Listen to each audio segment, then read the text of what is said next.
Je m'appelle Isabella, j'ai 32 ans, je suis chirurgienne et j'ai passé des années à bâtir une vie dont je suis fier. Mais un mardi matin, un simple SMS a tout fait basculer. Mon téléphone a vibré et il y avait ce message de ma mère, « Nous avons besoin d'espace. Ne nous contacte pas. » Ma sœur a même leaké le message comme s'il s'agissait d'une simple publication anodine. Ce qui m'a blessé encore plus profondément, c'est ce qui est arrivé juste après. J'ai vu des photos qu'ils avaient publiées et toute la famille réunie pour fêter l'anniversaire de ma mère, sans aucune invitation pour moi. Un moment familial chaleureux s'est transformé en une annonce silencieuse que je n'en faisais plus partie. Mon estomac s'est noué. J'avais tout donné pour ma famille, mon argent, mon temps, mon espoir, pour être finalement jeté comme ça. Je fixais l'écran, leurs mots me brûlant l'esprit. Puis j'ai répondu, compris. À minuit, j'avais agi. Le fonds fiduciaire familial que je gérais depuis des années? Je l'ai. Mes contributions à leur fonds de retraite? Retirées. Les taxes foncières qu'ils comptaient sur moi pour payer? De nouveau à leur charge. Je n'ai pas hésité, je n'ai pas douté. À 4h25 du matin, mon téléphone s'est éclairé. 36 appels manqués. Les messages vocaux affluaient, leur panique résonnant même à travers le silence de mes notifications. Ils pensaient pouvoir m'évincer, mais je ne jouais plus à leur jeu. Ce qu'ils ne savaient pas, c'était pourquoi je l'avais fait ou ce qui allait suivre. J'avais toujours été celle qui maintenait l'équilibre, mais ce SMS n'était pas qu'un message. C'était une ligne tracée dans le sable. Ils voulaient de l'espace? J'allais leur en donner plus qu'ils n'auraient jamais pu imaginer. Restez avec moi. Ce n'est que le début. Avez-vous déjà été exclu d'un moment familial important? Comment cela vous a-t-il changé? Partagez votre histoire. Elle pourrait résonner avec quelqu'un qui a besoin de l'entendre. En grandissant à Cherry Hill, dans le New Jersey, ma famille semblait parfaite vue de l'extérieur. Charles, mon père, était un grand investisseur immobilier, toujours en train de conclure des affaires et d'exhiber son succès lors des dîners au country club. Ma mère, Carole, s'épanouissait dans l'organisation de galas de charité et d'événements mondains, son nom étant un incontournable des pages sociales locales. Puis il y avait ma sœur Stéphanie, de 3 ans mon aînée, 35 ans, qui n'avait jamais occupé d'emploi stable. Elle vivait au crochet de mes parents, dérivant dans la vie avec leur soutien total. Moi, j'étais le second plan, celle qui avait réussi en tant que chirurgienne, mais qui, d'une manière ou d'une autre, n'était jamais à la hauteur à leurs yeux. Je n'ai manqué de rien en grandissant. Cherry Hill n'était faite que de pelouses impeccables, de résidences sécurisées et d'écoles privées. Les investissements de mon père nous assuraient un grand confort, tuteur privé, camp d'été, vacances en Europe. Mais sous cette surface polie, il y avait un fossé. Stéphanie était leur enfant prodige, celle qu'ils choyaient. Si elle voulait une nouvelle voiture, mon père signait un chèque sans sourciller. Si elle accumulait des dettes de cartes de crédit pour des vêtements de marque, ma mère en riait en disant qu'elle se cherchait. Moi, en revanche, on s'attendait à ce que je me débrouille seule. Je travaillais l'été pour payer mes manuels universitaires pendant que Stéphanie recevait une allocation mensuelle, sans poser de questions. Au moment où j'ai terminé mes études de médecine, je gagnais plus qu'assez pour être autonome. Mais au lieu de s'en réjouir, mes parents se sont appuyés encore plus lourdement sur moi. Ils ne l'ont pas demandé directement, du moins pas au début. Ça a commencé par de petites choses. Isabella, peux-tu couvrir les taxes foncières de la maison du Jersey Shore, disait ma mère, d'un ton léger mais insistant. C'est juste temporaire. Le temporaire est devenu permanent.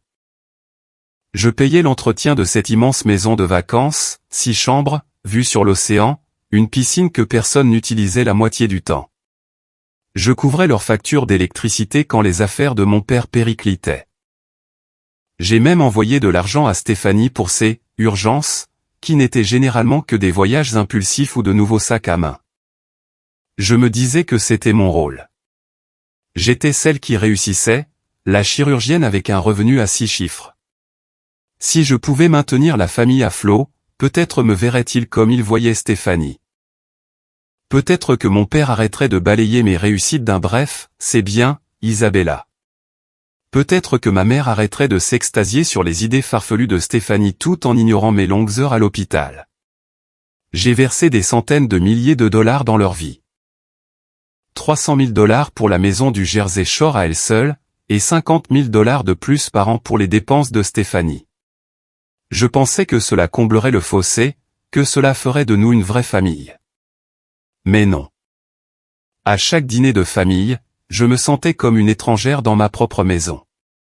Ma mère ne tarissait pas d'éloges sur le dernier caprice de Stéphanie à un cours de cuisine qu'elle n'avait jamais terminé, une retraite de yoga abandonnée après une semaine. Mon père hochait la tête, les yeux fixés sur elle. Si je mentionnais un cas difficile que j'avais traité au travail, une chirurgie de 12 heures qui avait sauvé un patient, il changeait de sujet. Stéphanie envisage de lancer un blog, a dit ma mère un jour, me coupant en plein milieu d'une phrase. Un blog ?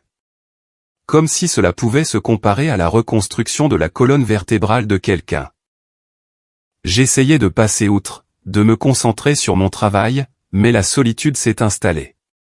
Je rentrais d'une garde de nuit, épuisé, et je voyais des photos de mes parents et de Stéphanie à un gala ou à un brunch.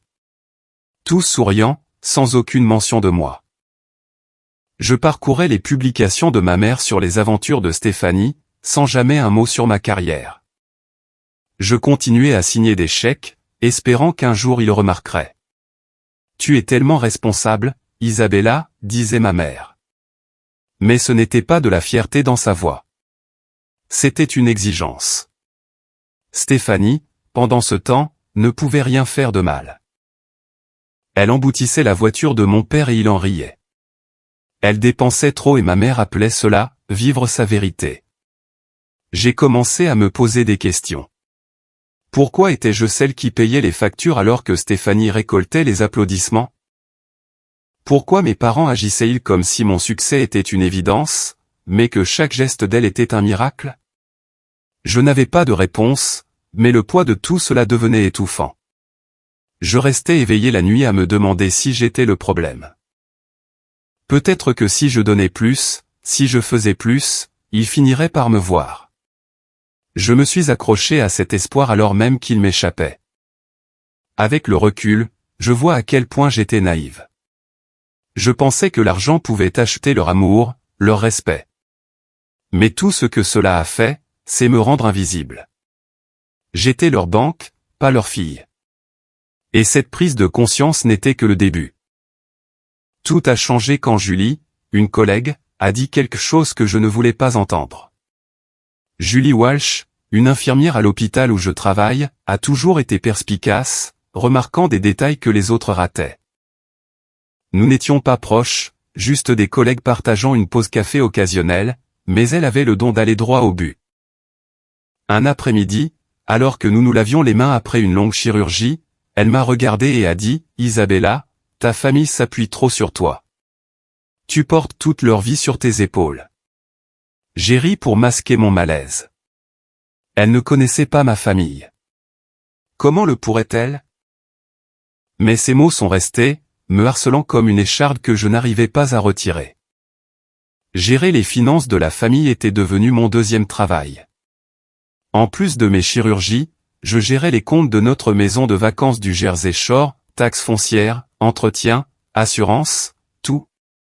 Cette maison n'était pas bon marché. 60 000 $ par an juste pour qu'elle reste debout, sans compter les réparations. Je couvrais aussi les dépenses de Stéphanie, le loyer de son appartement, ses factures de téléphone, ses mensualités de voiture. Elle ne demandait jamais directement, mais ma mère m'appelait, la voix douce et rodée. Stéphanie est en difficulté, Isabella. Peux-tu l'aider? Je transférais l'argent, sans poser de questions, parce que c'est ce qu'on fait en famille, n'est-ce pas? Je me disais que c'était mon devoir, le prix à payer pour être celle qui avait réussi. Julie voyait les choses autrement. Nous déjeunions à la cafétéria de l'hôpital quelques jours plus tard et elle a remis le sujet sur le tapis. Tu finances tout leur mode de vie, a-t-elle dit en me pointant du doigt avec sa fourchette. Ta sœur ne travaille même pas. Pourquoi es-tu celle qui paie l'addition? Je me suis braqué. Ce n'est pas comme ça, ai-je rétorqué. Ils ont besoin de moi. Je ne fais que les aider. Julie a haussé un sourcil mais n'a pas insisté.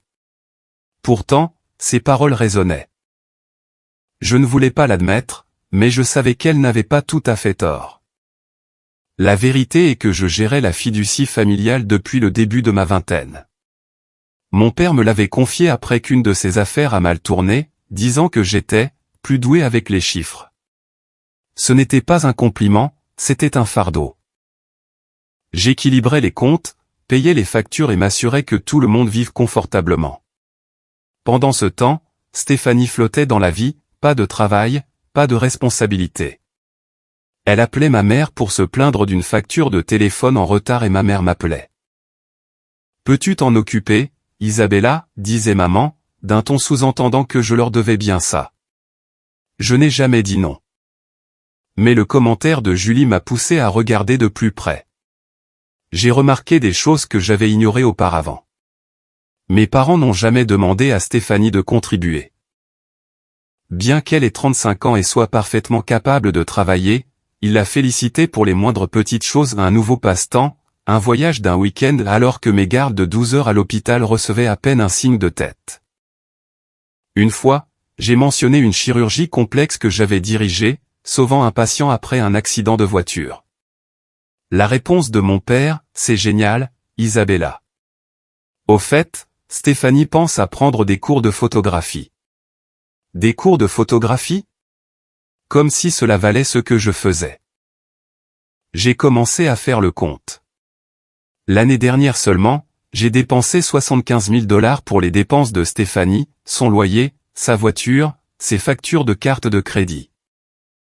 La maison du Jersey Shore a coûté 60 000 $ de plus, sans compter les 20 000 $ pour les factures d'électricité et les abonnements au club de mes parents. Je ne faisais pas qu'aider, je finançais leur monde entier. Et qu'est-ce que j'obtenais en retour? Une tape sur l'épaule si j'avais de la chance. Plus souvent, c'était le silence ou un changement rapide de sujet. J'ai essayé de chasser les paroles de Julie. C'est la famille, me disais-je. Il ferait la même chose pour moi. Mais le ferait-il vraiment? Je me suis souvenu d'une fois où j'avais eu besoin d'aide. Ma voiture était tombée en panne pendant mon internat et j'étais fauché. J'ai demandé un prêt à mon père, juste quelques milliers de dollars. Il a hésité, disant qu'il devait vérifier ses comptes. Stéphanie a eu une nouvelle voiture ce même mois, sans aucune question. Le souvenir m'a piqué, mais je l'avais occulté, me disant que ça n'avait pas d'importance. Julie ne lâchait pas l'affaire. Lors d'une garde de nuit, elle m'a surprise dans la salle de pause, épuisée après une chirurgie de 10 heures. Isabella, tu te tues pour eux, a-t-elle dit. Ils ne sont même pas reconnaissants. Je voulais argumenter, défendre ma famille, mais je ne pouvais pas. Au fond de moi, je savais qu'elle avait raison. La vie insouciante de Stéphanie, le soutien sans fin de mes parents pour elle, ce n'était pas juste. Pourquoi étais-je celle qui portait tout alors qu'elle profitait de tout gratuitement? Ce soir-là, je suis rentré chez moi et j'ai ouvert les comptes familiaux. Les chiffres me fixaient, 155 000 $ l'année dernière, provenant entièrement de ma poche. J'ai pensé à Stéphanie vivant sans payer de loyer, sans travail, sans souci, pendant que je travaillais jusqu'à l'épuisement. J'ai pensé à mes parents, toujours prêts à l'encenser, mais jamais moi.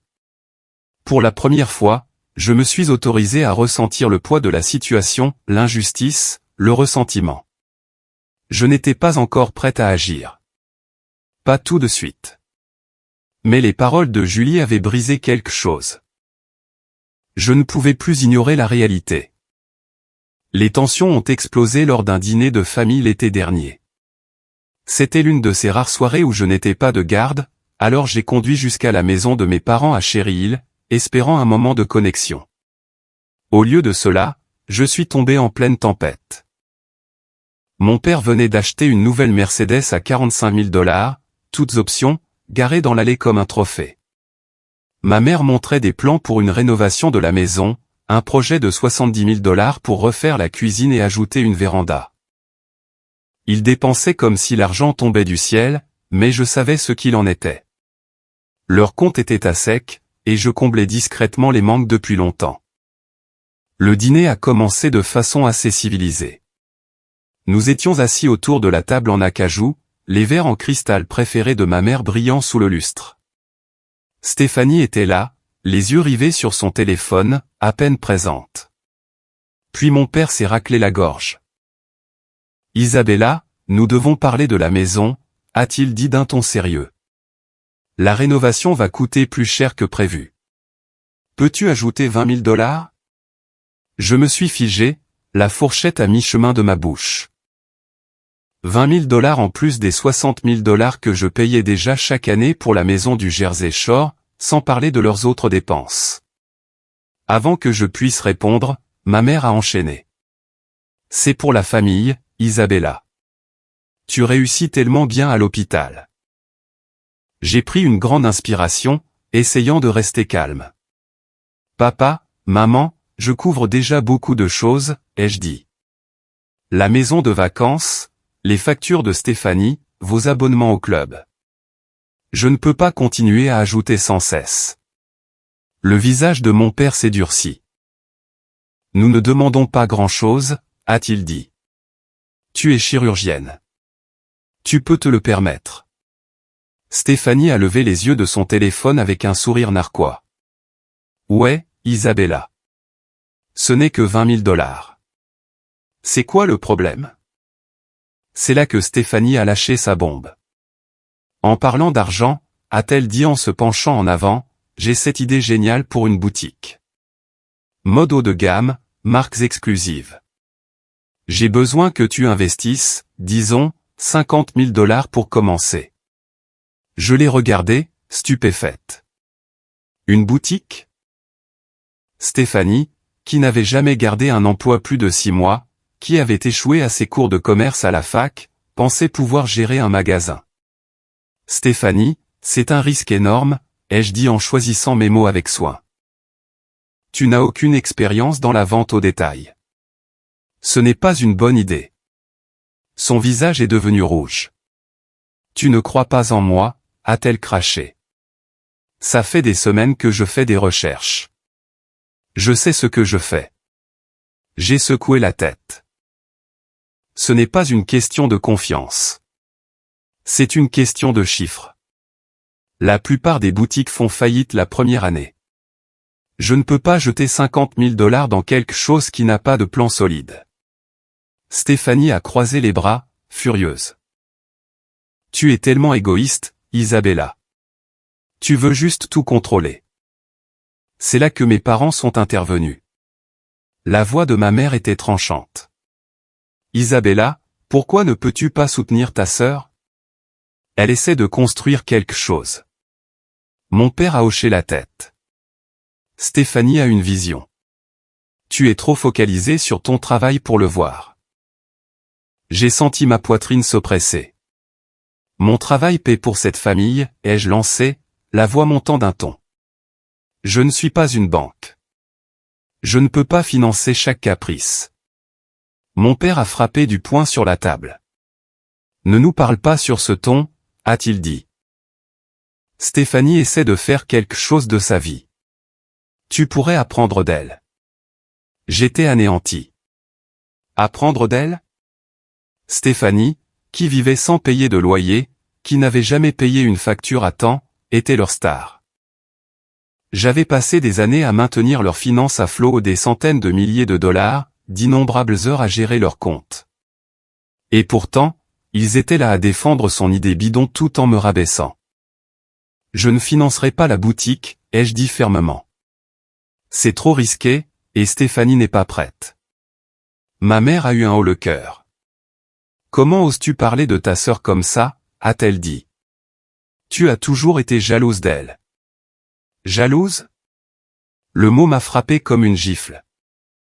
J'avais été celle qui avait trimé pendant ses études de médecine, travaillant 80 heures par semaine pendant que Stéphanie faisait la fête et dépensait mon argent. Mais à leurs yeux, c'était moi le problème. Stéphanie a de nouveau souri d'un air narquois, s'adossant à sa chaise. « Tu es juste furieuse parce que je suis créative », a-t-elle dit. Tout le monde n'a pas envie d'être un docteur ennuyeux. J'ai serré les poings, essayant de garder mon sang-froid. Je ne suis pas ennuyeuse, ai-je dit. Je suis réaliste. Il faut bien que quelqu'un le soit. Le reste du dîner fut un flou total.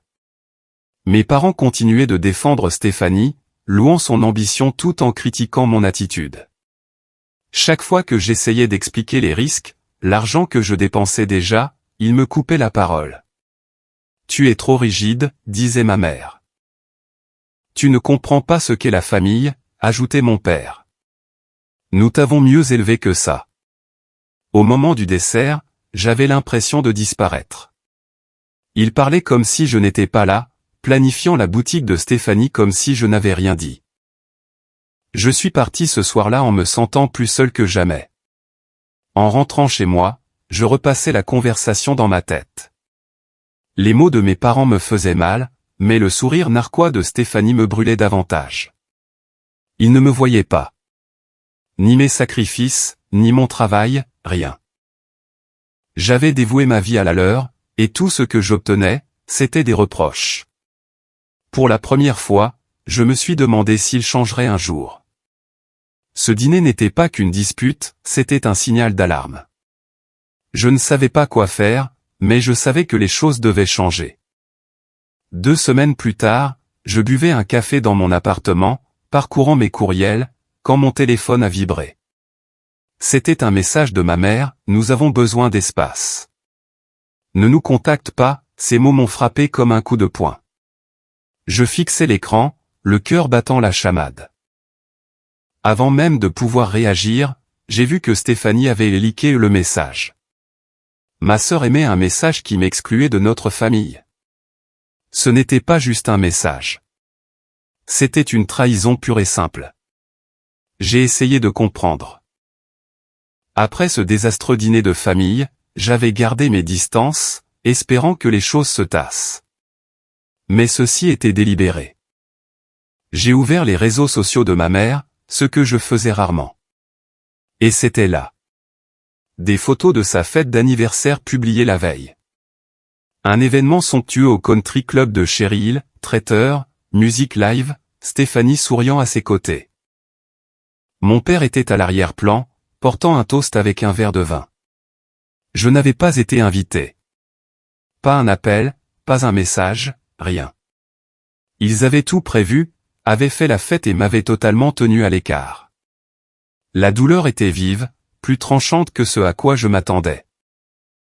J'avais passé des années à financer leur vie, et pourtant ils pouvaient m'effacer si facilement. J'avais besoin de parler à quelqu'un, alors j'ai appelé Julie. Nous nous sommes retrouvés dans un café près de l'hôpital, et j'ai tout déballé, le SMS, la fête, le sentiment d'être invisible. Julie a écouté, son visage s'adoucissant. « Isabella, ils te repoussent parce que tu ne leur donnes plus ce qu'ils veulent, » a-t-elle dit. « Tu as dit non à ce dîner. Ils n'aiment pas ça. » Ces mots étaient durs, mais vrais. J'avais posé une limite, et voici leur réponse. Julie m'a suggéré de voir un professionnel, quelqu'un qui pourrait m'aider à y voir clair. C'est ainsi que je me suis retrouvé dans le bureau de la psychologue, le docteur Pamela King. Le docteur King, avec sa voix calme et ses analyses percutantes, n'a pas pris de gants. Lors de notre première séance, je lui ai montré le SMS et lui ai parlé de la fête. Ce n'est pas seulement une question d'espace, a-t-elle dit. Votre famille a construit une dynamique où vous êtes la prestataire, pas une personne. Ils vous punissent pour être sorti de ce rôle. J'étais pétrifié. Une prestataire, pas une personne. C'était comme si elle tendait un miroir à ma vie. Le docteur King m'a interrogé sur mon rôle dans la famille. J'ai expliqué comment j'avais couvert leurs dépenses des centaines de milliers de dollars au fil des ans, de la maison du Jersey Shore au loyer de Stéphanie. Je lui ai raconté comment mes parents encensaient toujours Stéphanie et méprisaient mon travail. Elle a hoché la tête en prenant des notes. Vous êtes dans un schéma, a-t-elle dit. Vous donnez, ils prennent, et quand vous ne le faites plus, ils vous rejettent. Ce n'est pas sain. Je voulais argumenter, dire qu'ils étaient juste en difficulté, mais l'évidence était là, sous mes yeux, ce SMS, cette fête. Ils ne voulaient pas de moi, ils voulaient mon argent. Au fil des séances, le Dr King m'a aidé à voir la situation globale. Mes parents et Stéphanie comptaient sur moi pour maintenir leur train de vie, mais ils n'offraient rien en retour. Ni amour, ni respect. Vous avez essayé d'acheter leur approbation, a-t-elle dit. Mais on ne peut pas l'acheter, et vous n'en avez pas besoin. Ces mots m'ont touché en plein cœur. J'avais passé des années à penser que si je donnais assez, ils m'estimeraient, mais non. La fête d'anniversaire était la preuve qu'ils pouvaient célébrer sans moi. Mais ils ne pouvaient pas payer leurs factures sans moi. J'ai parlé des séances à Julie et elle a été directe. Ils t'utilisent, Isabella, a-t-elle dit devant un café. Tu mérites mieux. Je savais qu'elle avait raison. Mais c'est le Dr King qui m'a donné les outils pour agir. Elle m'a parlé de limites, pas seulement savoir dire non, mais l'appliquer. Vous ne pouvez pas les changer, a-t-elle dit. Mais vous pouvez changer votre façon de réagir. J'ai quitté son bureau avec un sentiment nouveau, de la détermination. Ce SMS n'était pas seulement un rejet. C'était une chance de reprendre ma vie en main. Je suis rentré chez moi et j'ai relu le message. Nous avons besoin d'espace. Ne nous contacte pas, très bien, ai-je pensé. Ils voulaient de l'espace. J'allais leur en donner, mais pas de la manière qu'ils imaginaient. Pour la première fois, je voyais une issue. Une voie où je n'étais plus leur distributeur automatique, ni leur paillasson. À minuit, j'avais finalisé tous les changements financiers. Après des semaines à lutter avec ma décision, j'en avais fini d'être la banque de la famille. Le SMS de ma mère et l'affront de la fête d'anniversaire avaient été la goutte de trop. Je ne faisais pas que fixer des limites. Je reprenais le contrôle. Assise à mon bureau, ordinateur ouvert, j'ai passé les appels qui allaient tout changer. D'abord, j'ai contacté Steven Reed, un conseiller financier recommandé par un collègue. Steven, efficace et pragmatique, a examiné la fiducie familiale. Vous la financez seul depuis des années, a-t-il dit en parcourant les comptes. Il est temps de vous protéger. Sur ses conseils, j'ai gelé la fiducie, bloquant l'accès au fonds. J'ai transféré sa gestion à un cabinet professionnel, m'assurant que personne ne puisse y toucher sans supervision. Ce ne fut pas facile. Ces comptes contenaient plus d'1 million de dollars, provenant pour la plupart de mes contributions, mais c'était nécessaire. Ensuite, je me suis occupé de la maison du Jersey Shore. Je payais 60 000 dollars par an pour son entretien, mais c'était fini. J'ai appelé Christine Gray, une avocate spécialisée en immobilier. Christine, calme et méthodique, a confirmé que ma part de la propriété m'appartenait légalement. Vous pouvez la vendre sans leur consentement, a-t-elle affirmé. J'ai mis ma part en vente via un agent immobilier, espérant en tirer environ 200 000 dollars. Chaque étape était juridiquement inattaquable. Steven et Christine y avaient veillé. Je n'agissais pas par impulsion.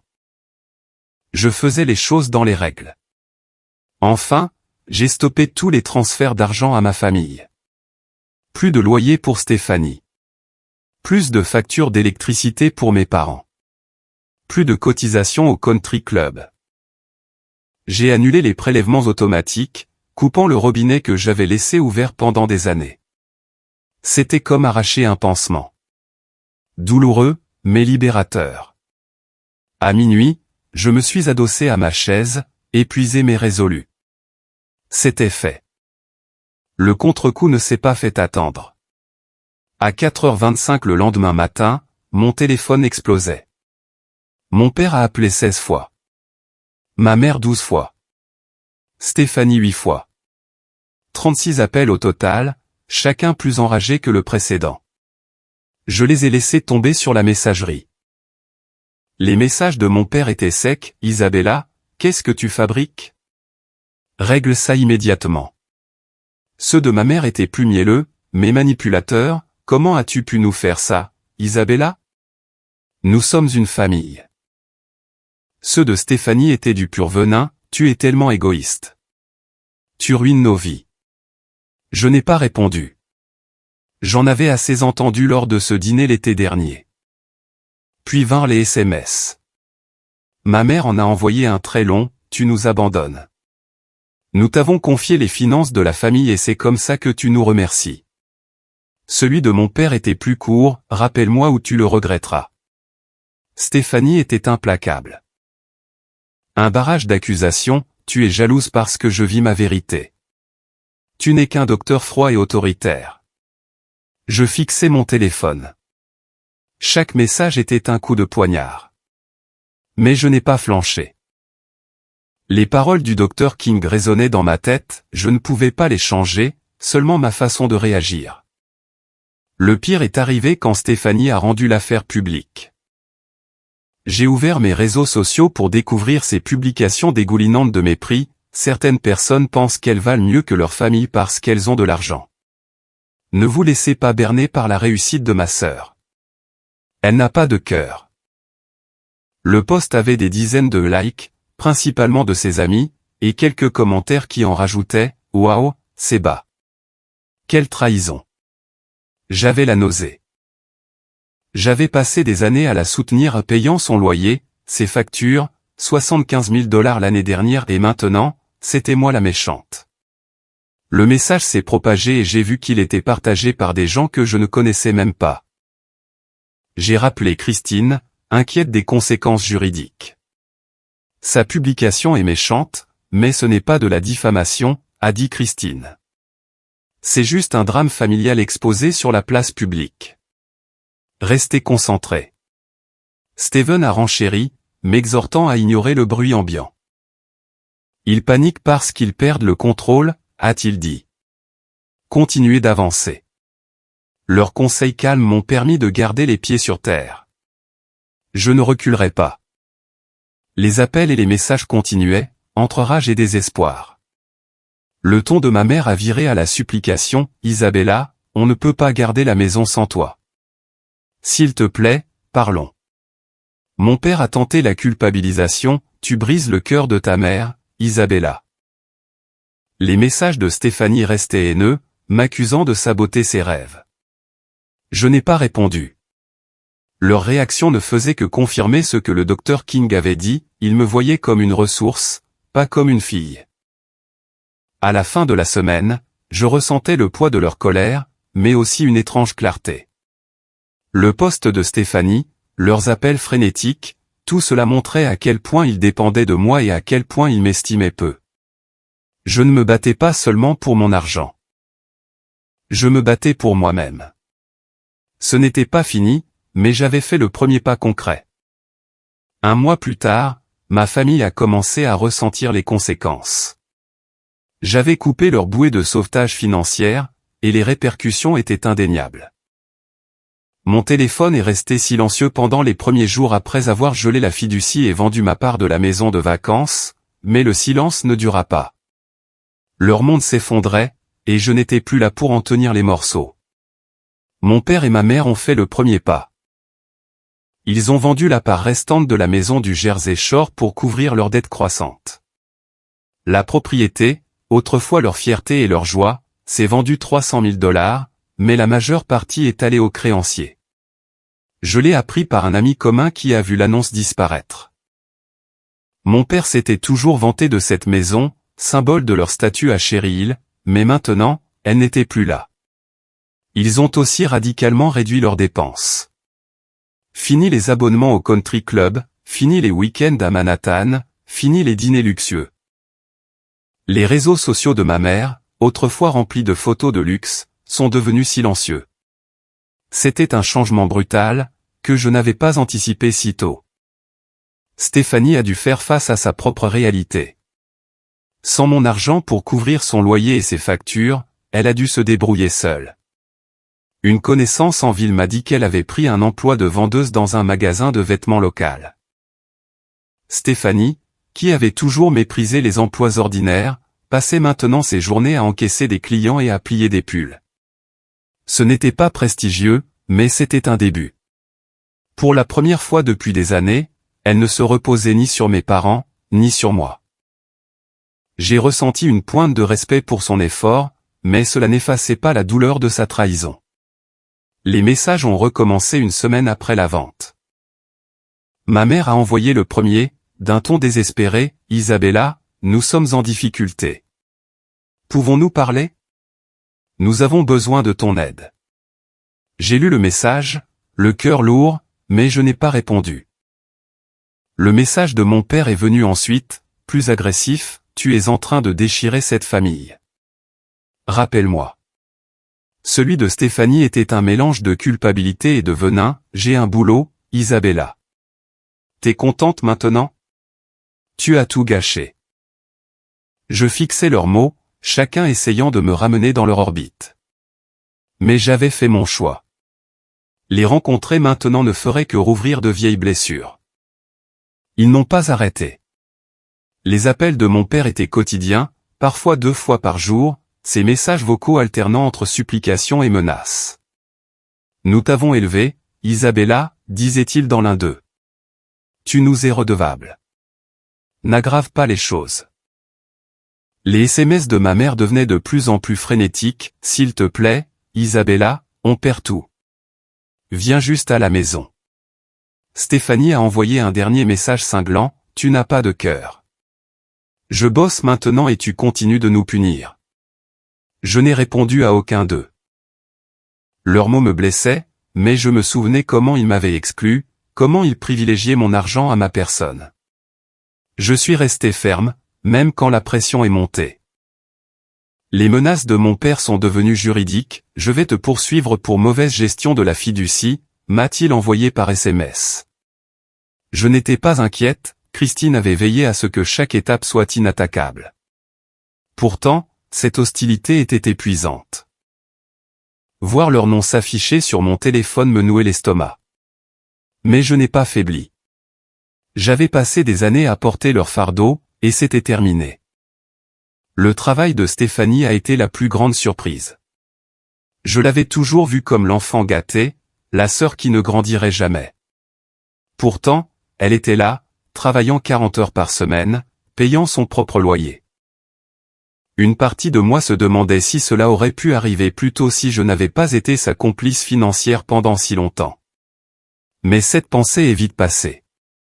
Sa publication sur les réseaux sociaux me traitant de sans-cœur restait gravée dans ma mémoire. Elle travaillait peut-être, mais elle n'avait pas changé pour autant. L'effondrement du mode de vie de mes parents était plus difficile à regarder. Ils avaient bâti leur identité sur la richesse, voiture de luxe, grande maison, statut social. Sans mon soutien, cette façade s'écroulait. Un voisin a mentionné qu'ils avaient échangé la Mercedes contre une berline d'occasion, un choix pragmatique qu'ils n'auraient jamais fait auparavant. Je ne ressentais pas de joie face à leurs difficultés, mais je ne ressentais pas de culpabilité non plus. Ils avaient fait leur choix, tout comme j'avais fait les miens. Le barrage de messages a continué pendant des semaines. Certains étaient doux, comme ceux de ma mère, « Isabella, tu nous manques. Réparons tout ça. » D'autres étaient durs, comme ceux de mon père, « Tu n'es plus ma fille si tu continues comme ça. » Je les lisais, je les enregistrais, mais je ne répondais pas. Les rencontrer signifierait replonger dans leur chaos, et je n'étais pas prête pour ça. Je m'étais battue trop fort pour reprendre ma vie. À la fin du mois, j'ai ressenti un calme étrange. Leur monde avait changé, le mien aussi. Je n'étais plus leur banque, et ils apprenaient à vivre avec. La distance entre nous était plus grande que jamais, mais c'était une distance dont j'avais besoin. Je ne savais pas de quoi demain serait fait, mais je savais que je l'affronterais selon mes propres termes. 3 mois plus tard, j'ai ressenti une véritable liberté. Pour la première fois depuis des années, je ne portais plus le poids des exigences de ma famille. Je ne leur avais pas parlé depuis leur dernier message désespéré, et le silence était libérateur. Ma vie m'appartenait, et je la construisais comme je l'entendais. Mon père et ma mère luttaient à Cherry Hill. Sans mon soutien financier, leur train de vie fastueux s'était complètement effondré. Un collègue qui les connaissait a mentionné qu'ils avaient emménagé dans un petit appartement, bien loin de leur immense demeure. Leur cercle social, autrefois l'envie du quartier, s'était réduit à peau de chagrin. Les invitations au country club avaient cessé, et leur nom n'apparaissait plus dans les photos des événements locaux. Mon père, qui tirait sa fierté de sa réputation d'investisseur prospère, n'était plus qu'un retraité parmi d'autres, essayant de joindre les deux bouts. L'entreprise d'événementiel de ma mère avait périclité. Personne ne voulait engager quelqu'un qui ne pouvait même plus financer ses propres réceptions. Ce n'était pas facile à entendre, mais je ne me sentais plus responsable. Stéphanie, étonnamment, s'en sortait mieux. Elle s'était stabilisée dans son emploi de vendeuse, gagnant assez pour payer son loyer et ses factures. Une connaissance commune a dit qu'elle semblait concentrée, voire fière de son travail. J'étais contente qu'elle soit autonome, mais cela ne changeait pas ce qu'elle m'avait fait. Sa publication me traitant de sans cœur me faisait toujours mal. Nous ne nous étions pas parlé, et je n'avais aucune intention de faire le premier pas. Certains ponts sont définitivement coupés. Ma propre vie prenait forme d'une manière que je n'avais pas prévue. À l'hôpital, je me suis plongée dans mon travail de chirurgienne. J'ai entrepris de nouveaux projets de recherche, j'ai encadré de plus jeunes médecins et j'ai même commencé à donner des cours à la faculté de médecine. En dehors du travail, je me suis créé une routine bien à moi, course matinale, dîner tranquille avec des amis, week-end à explorer de nouveaux loisirs. Je n'étais pas seul. J'étais entière. L'argent que je versais autrefois à ma famille allait maintenant dans mon propre avenir, épargne, investissement, un petit appartement que j'adorais. Pour la première fois, je ne vivais plus pour obtenir l'approbation de qui que ce soit. Avec le recul, la leçon me paraissait claire. Fixer des limites n'était pas seulement dire non. C'était protéger ma propre valeur. J'avais passé des années à essayer d'acheter l'amour de ma famille avec de l'argent, pensant que cela les forcerait à me voir. Mais ils ne l'ont jamais fait. Pas vraiment. Couper les ponts a été douloureux, mais cela m'a montré que je n'avais pas besoin de leur validation pour exister. Je me suffisais à moi-même. J'ai appris autre chose aussi, on ne peut pas changer les gens qui ne veulent pas changer. Mon père et ma mère se sont accrochés à leurs vieilles habitudes jusqu'à ce qu'il n'ait d'autre choix que de s'adapter. Stéphanie a fait quelques pas en avant, mais notre relation était trop brisée pour être réparée. Je ne les détestais pas. J'ai juste choisi de me privilégier. Et ce choix m'a apporté la paix. Si vous avez déjà dû fixer des limites avec votre famille, vous savez à quel point c'est difficile. C'est un combat pour se faire passer en priorité, surtout quand la culpabilité essaie de vous faire reculer. Mais cela en vaut la peine. J'aimerais beaucoup entendre vos histoires. Comment avez-vous fixé vos limites? Qu'avez-vous appris? Partagez-les avec moi. Votre expérience pourrait aider quelqu'un d'autre à trouver sa propre liberté.